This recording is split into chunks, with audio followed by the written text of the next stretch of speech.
to the Wild Wisdom Podcast with Dr. Patricia Mills. I'm Dr. Patricia. This podcast is for people who want to transform their health, restore their hormones, and reconnect to their body's natural wisdom. Hi, I'm Dr. Patricia. I'm a Canadian medical doctor, published author, internationally recognized researcher, and passionate advocate for your health. Here, we'll explore the intersection between ancient wisdom and cutting-edge science, distilling the essence of true health into practical steps you can take. Wild wisdom is instinctive knowledge in action. Thanks for making this part of your day. So now what we're going to do is we're going to cover the connection between the health of your gut and the health of your ovaries. And what's really fascinating here too, I mean, everything's fascinating. You're going to hear the word fascinating when I talk all the time because I just get so energized by this, because when things finally start to make sense, like click and big aha moments, it's like, you know, the understanding leads to the ability to create action plans, right? So it's very empowering. I came across a really cool study when I was doing my functional medicine certification. This was in the hormone module, is that they had studied mammals and they showed that when there was inflammation in the lining of the gut, okay, remember I talked about just recently how you can cause inflammation in the lining of the gut. That's through damaging the microbiome or damaging the lining of the gut itself, or both, like one leading to the other. And let's not forget environmental pollutants in that list, by the way, of things that can affect the health of your microbiome. Okay. These studies, or this one particular study that we came across, was that the ovaries appear to be they're in fairly close proximity to the gut, actually, which is pretty interesting, right? If you think about where the ovaries sit and where the gut is, they're down in the lower abdominal cavity.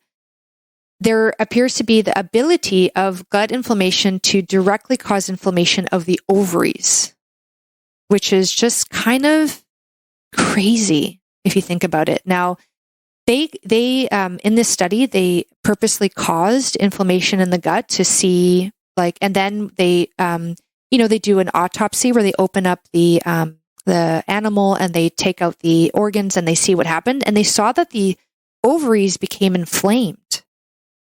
And there were a few theories as to why this happened in the animals. And then there's a few things that have been shown in humans to happen. Okay. So the first one is that there's the inflammation has a spread, so because they're sitting fairly close together, the inflammation is like a fire, and the inflammation just gathers steam and it starts to spread, and you have this cascade of inflammation, and it can actually directly affect surrounding tissues. By the way, this has been shown to happen with the fat cells sitting around your gut, where inflammation of the gut can cause inflammation of your fat cells. And when your fat cells are inflamed, they can do crazy things like pump out hormones inappropriately. So your fat cells can become hormone producing organs, by the way. But they can go get kind of crazy hormone producing if they get inflamed. So that's a topic for another. So this is just showing specifically causing inflammation of the ovaries. Another way that it can cause inflammation of the ovaries is through, as I mentioned before, the release of things into the bloodstream through the leaky lining of the gut that should not go into our blood, into our body, and that travels through the body and then also hits the ovaries and causes inflammation in the ovaries. So that's another way. So inappropriate bacteria or organisms getting into our body, things that should stay in our gut and not go into the body, like LPS, the lipopolysaccharides. And then another really interesting way is through the kind of tying in when I was talking about blood sugar, okay, and how blood sugar is controlled by the hormone insulin. There are hormones in the lining that are actually produced in the lining of our gut, which is this is pretty fascinating, actually. So the lining of our gut is its own endocrine gland. What do I mean by that? Organs in our body, like tissues in our body that produce hormones, like your pituitary, your thyroid, your ovaries, your testes, your adrenal glands, those are called endocrine glands because they produce hormones within the body. Okay. The lining of the gut, so the gut is an endocrine gland within our body. So then there's so many hormones that the lining of our gut makes for our body. And one really interesting hormone is a class of hormones is called incretin, incretin, incretin hormones.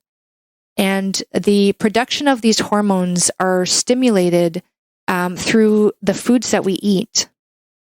And then those hormones get released into our body and affect the production of insulin. So the production of insulin can be affected by at least two ways that we know of right now. One is through the sugar from the fast carbs or the slow carbs getting into our body, and the amount of sugar in the blood will stimulate the production of insulin from the pancreas, that endocrine gland. The other way, which I just recently came across, so I find this really fascinating, is that the gut produces its own hormones, incretin hormones, and those hormones travel to the pancreas and affect the production of insulin from the pancreas. And what they've shown is that in type 2 diabetics, so people who have a problem with regulating their blood sugar, that pathway is like not working anymore. So that connection between the gut and the pancreas through a hormonal messenger, the messenger hormone incretin, gets damaged as the person becomes diabetic, has more and more issues with controlling their blood sugar. And researchers don't know why that happened. Just so you know, your gut communicates with your body tissues through hormones that it itself makes. So your gut is like an employee within your body, within the corporate structure of your body, that is sending out its own emails to other employees, like telling them what to do and when to do it. And if you damage the gut, if that employee gets harmed, those emails no longer work. And that means it affects the functioning of other employees like the pancreas. So very, very important to maintain the health of your microbiome and the health of the lining of your gut, because otherwise you are specifically damaging a hormone production center in your body that communicates with all of the other tissues in your body. That insulin production that is triggered by interaction between your gut and your pancreas, if you start to make too much insulin, that insulin goes into your brain, okay, and it activates a center of your brain called the pituitary, which is like a command center in your brain for hormone production. And if it overacts your pituitary, if it overstimulates your pituitary because you have too much insulin, your pituitary starts to make the wrong amounts of hormones. And in one case, it makes too much of this hormone called luteinizing hormone, or LH. And what it does is it's like the pituitary gets overstimulated by too much insulin. It makes too much luteinizing hormone. The luteinizing hormone goes into the ovaries and causes too much production of what's called androgen hormones like testosterone. And the downstream effect of that for some people, women, is polycystic ovarian syndrome. Okay, that's like the extreme case of that. If you're like a spectrum, if you think of it like, there's like the initial stages building up all the way through to like you have the full blown everything of that state of that condition, right? So at the initial stages, what that can cause is too much testosterone production in the ovaries can mean that you can't get pregnant. You cannot get fertile if you don't have the proper amount of hormones in the right amount and the right balance being produced at the level of the ovaries or affecting the ovaries. Like kind of reverse engineering, if you eat too many fast carbs, that causes too much insulin production, or if you're introducing foods that harm the health of your microbiome and the lining of the gut, which then changes the communication between the gut and the pancreas, causing too much insulin production as well, that changes the way your brain functions, and it changes the hormones that it releases into the bloodstream, which then affects the ovaries, which then affects your fertility. Again, many roads lead to Rome on this one as well. So a lot of women out there who are, suffering from infertility, one of the things that I would recommend looking at is looking at your nutrition, like, are you overstimulating insulin production through your diet unknowingly? And you'd have to listen to previous episodes to understand what I'm speaking about here, because I already touched on the concept of fast carbs and slow carbs. And is there anything that's going through your mouth, like alcohol also damages the lining of your gut and the state of your microbiome? Too much coffee, the fast carbs, the processed foods, the chemical additives in those processed foods. Are you using things like anti-inflammatories to deal with your menstrual cramping and pain or your headaches and those sorts of things, right? So you just start to think about, like, where in my life am I unknowingly introducing factors that are harming, like, the functioning of my tissues. So, so some women will experience infertility. Some women will get it so that not only do they experience infertility, but they get so much testosterone or androgen and its products production that they start to develop, like, facial hair, abnormal hair growth patterns. They'll have problems with sleep, problems with mood, and problems and some will have cysts on the ovaries, which you can see on ultrasound. And that's why it's called polycystic ovarian syndrome is used, because it's a constellation, like a group of many things that these women experience, not just the cysts, but that's the physically visible thing to the naked eye. But what's happening on a chemistry level is that you're having too much insulin production, which causes a problem with the connection between the brain and the ovaries. Plus, over time, you have insulin resistance because you're just getting too much insulin pumped out. The cells of the body start to not listen to the call of insulin, and now you're lacking the ability to get sugar into the cells, and that changes the functioning of the cells and kind of makes this whole mess even worse, so to speak. There's too much insulin in the system, and then there's that's a hormone, right? And then there's a resistance to insulin that develops over time. So the short-term problem plus the long-term problem, and that can lead to abnormal hormonal production in the ovaries. So that's how gut health affects hormonal health at the level of, we've discussed now, the brain, the thyroid, and the ovaries, right? And remember, if you cause inflammation in the body through the leaky gut pathway, that stimulates your body to make cortisol, which is your stress hormone. And we've covered this before, where if you make too much cortisol, you're going to change your body's ability to produce other hormones that use the same building blocks to make cortisol, like progesterone, estrogen, and testosterone. And that can come from the inflammation from the gut, from the damage of the lining of your gut, the damage to your microbiome. This is so often overlooked, even sometimes I find by functional medicine practitioners, where they start to do things like they start to order all these tests and do all the stool analysis and do the Dutch test, which is like a very comprehensive breakdown of like where your hormones are at. And they get really into the details of that, when really what needs to happen is a huge step back and a look at the big picture. What is this person doing day to day as part of their lifestyle, right? Their daily habits. What's their stress levels? How are they eating? How are they drinking? How are they self-medicating their sadness? Is it with food? Is it with alcohol? Is it with recreational drugs? Is it a lack of time for self-care? Is it a lack of boundaries with their work or in their relationships, right? All of these things that add to stress, okay, mental, physical, emotional stress. And rather than getting into the weeds like, oh, you have like this much of this hormone, this much of that hormone. I mean, to a certain extent, you need that information. Like, functional medicine practitioners will do very detailed testing of thyroid hormones to see exactly like what kind of thyroid hormone should you be replacing while you're working to heal the thyroid. So this is a thing. There often is a need to provide people with a hormone replacement, like a thyroid hormone medication, because when your hormones are imbalanced, you feel horrible, right? So some people will take like progesterone, or estrogen or testosterone or DHEA, which is the hormone that then makes estrogen and testosterone, or they'll take thyroid hormone replacements.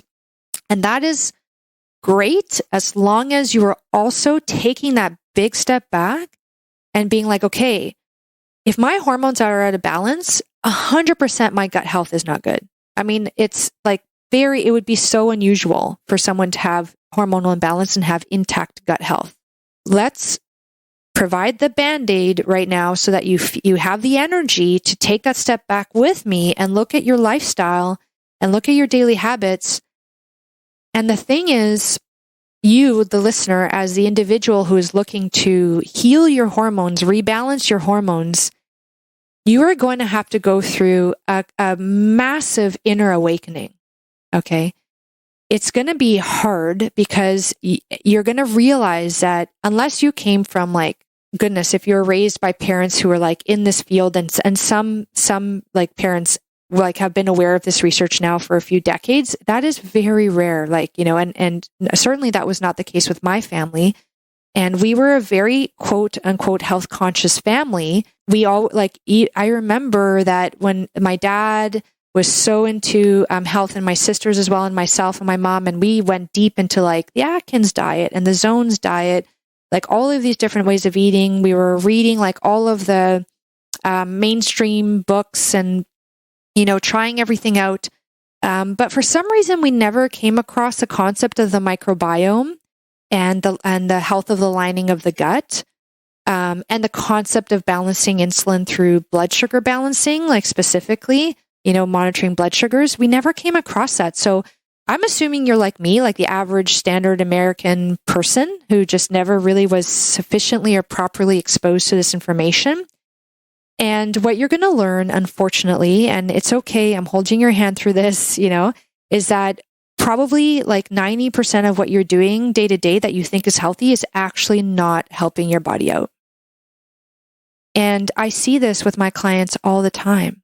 And I see this with the women in my Facebook group. It's like truth bombs all the time. Like, oh my goodness, I didn't know this. I didn't know that. And the key with this is that as we continue this journey together, is there's certain stages, right? So one stage, and some of you may be in the stage where it's like complete denial. I don't even want to hear this. Like, I do not want to know that what I've been feeding myself, what I've been feeding my children, what I've been feeding my family has actually been harming us. That makes me so sad. I don't even want to hear this. Okay. That's the stage of denial. All right. And that's okay. When you're ready, come back to this. All right. Come back to it when you're ready. Okay. Some of you are accepting this information, and now you're in the state of like sadness and depression and anger, maybe even like, why did the industry do this to us? Why are my doctors not telling me this? Why are they not aware? How come more people don't know about this? That's anger, sadness, fear. Like what's going on in my body that could be happening? Okay. That is absolutely okay to experience. You know, take a moment after this, feel in your body. Where do you feel those feelings? Where in your body does those feelings live? Is it a tightness in the chest? Is it constriction in the throat? Tension in the jaw? Tightening of in the belly? You know, does your back get tense? Like where does that, or does your head start to constrict? Like where does that feel like for you? Feel that emotion and then let it go. Let that emotion go. Let it drain out of you and stay in that state of like surrender, letting it go. And you may have to keep doing that for a while. But there's a method to my madness, because if you don't let go of that emotion, you're going to stay in paralysis. You're going to stay stuck in that emotion, and you're not going to get into the next crucial stage, which is action. So what you want to do is you want to get yourself into the state of acceptance of the information, integration, and action. And you cannot take appropriate action if you are bogged down by these negative emotions. You can't achieve your higher health if you are a slave to your unhealthy habits and your negative emotions. Okay? It doesn't happen. So get to that point, release those emotions, get through it, get into acceptance, and get into action. And I promise you, that as we go through this podcast journey together of educating you, and wisdom is knowledge in action, is that you will learn over time everything you need to do in order to get your body to a state of vibrant health. Now, it obviously requires a lot of information. And so if you're someone who's interested, like in my Facebook group, Wild Wisdom for Women, what I do is every day I drip out a little bit of knowledge, like wisdom drips, and I show like, how do I incorporate this into my life? I mean, I'm a doctorpreneur, right? I'm a mom of 2 vibrant, vivacious boys. My partner, my husband, he has his own business.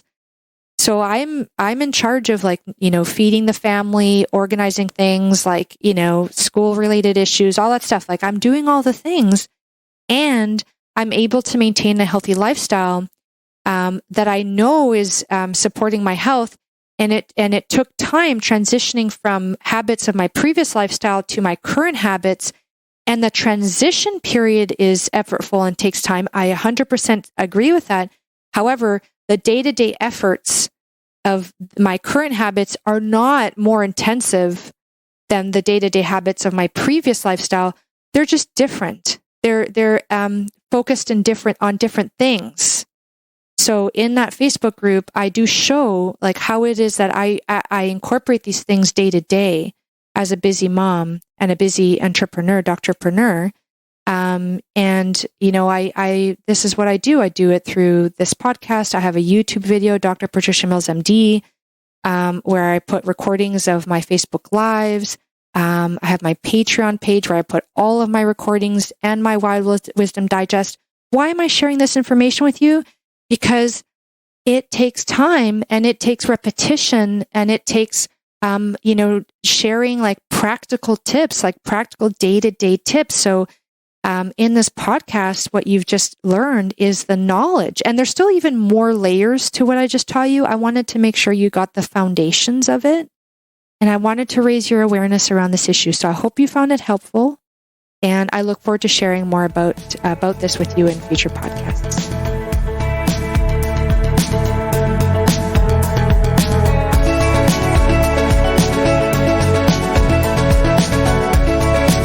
Thank you for taking the time to listen to this podcast, Wild Wisdom with Dr. Patricia Mills. If you like this podcast, please take the time to like and subscribe, and please feel free to leave any comments and look below for the contact information if you want to connect with me directly. Thank you, and I hope you have a wonderful day, evening, or night. Hi, everyone. I hope you enjoyed this episode. Just a reminder, this podcast is for educational purposes only. This podcast is not a substitute for a professional care doctor or other qualified medical professional. This podcast is provided with the understanding that it does not constitute medical or other professional advice or services. If you are looking for help in your journey, it is important that you seek out a qualified health practitioner. If you would like to work with Dr. Patricia for her expert health transformation guidance, please email her at info@drpatriciamills.com to book a discovery call. You can also find Dr. Patricia on Instagram at Dr. Patricia Mills and Facebook at Wild Wisdom for Women with Dr. Patricia Mills, MD. For access to all of Dr. Patricia's educational videos and more amazing perks, consider becoming a Patreon member. Links are in the description of this episode. It is important to have an expert in your corner that can help you make the changes you crave, especially when it comes to your health.